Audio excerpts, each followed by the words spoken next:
Today, we have the Pali texts. They are the Buddha Vachana, because the Buddha has passed away.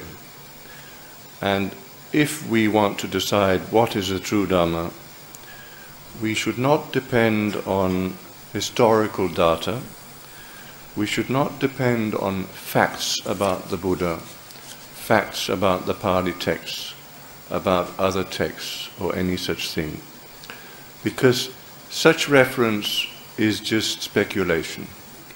It is the domain of academia, the subjects of history, linguistics, etc.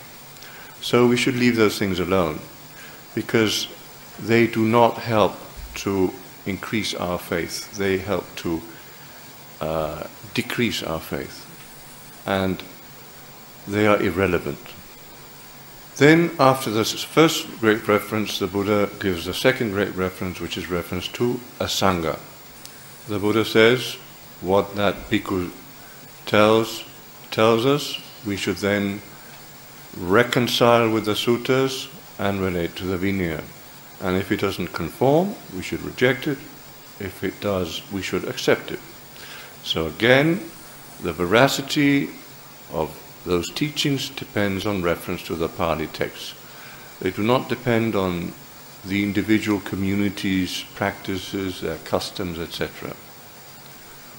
And then we have the third great reference, which is reference to several elders. And here again, the Buddha explains, whatever they teach should be reconciled with the suttas, set in relation to the Vinaya. If it doesn't agree, it should be rejected. If it does agree, we should accept it. And so again, the veracity of the Buddha's words depends on the Pali texts, not on the elder bhikkhus, however senior they are, however famous they are. Then we take the last reference, the fourth great reference. Here again, the Buddha tells us these teachings should be related to the suttas and the Vinaya. If they do not conform, we should reject it.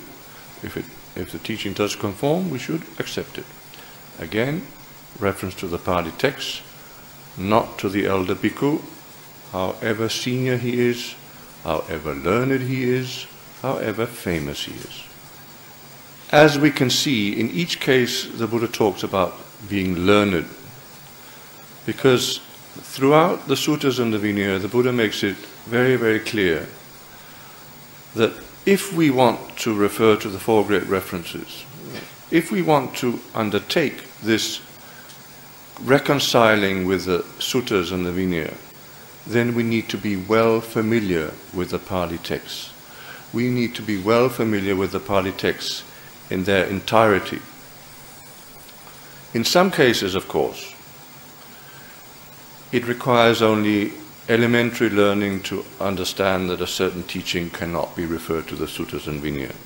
For example, it doesn't require very much learning to understand that a bhikkhu cannot, should not accept, possess or use money under any form. Right? Such knowledge, such understanding is common knowledge among common civilized people throughout the world.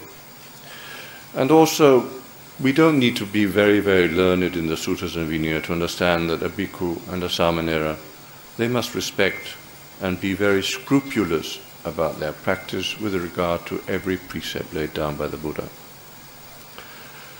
But then there are more serious cases, more subtle cases, where if we want to refer to the four great references, we need to be of great learning, we need to be versed in the doctrine, we need to be masters of the Dhamma, masters of the Vinaya, masters of the matrices. Masters of the matrices does not refer to the Abhidhamma. Masters of the matrices refers to the Bhikkhu Patimokkha and the Bhikkhuni Patimokkha.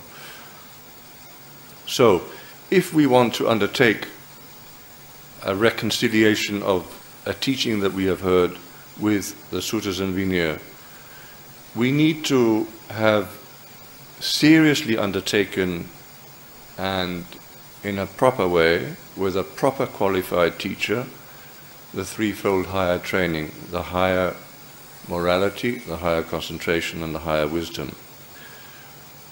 we need either to have undertaken it or we need to have completed it. Otherwise, it's very difficult to be qualified to make those reconciliations between the teaching that we have heard and then the teachings as they are laid down by the Buddha.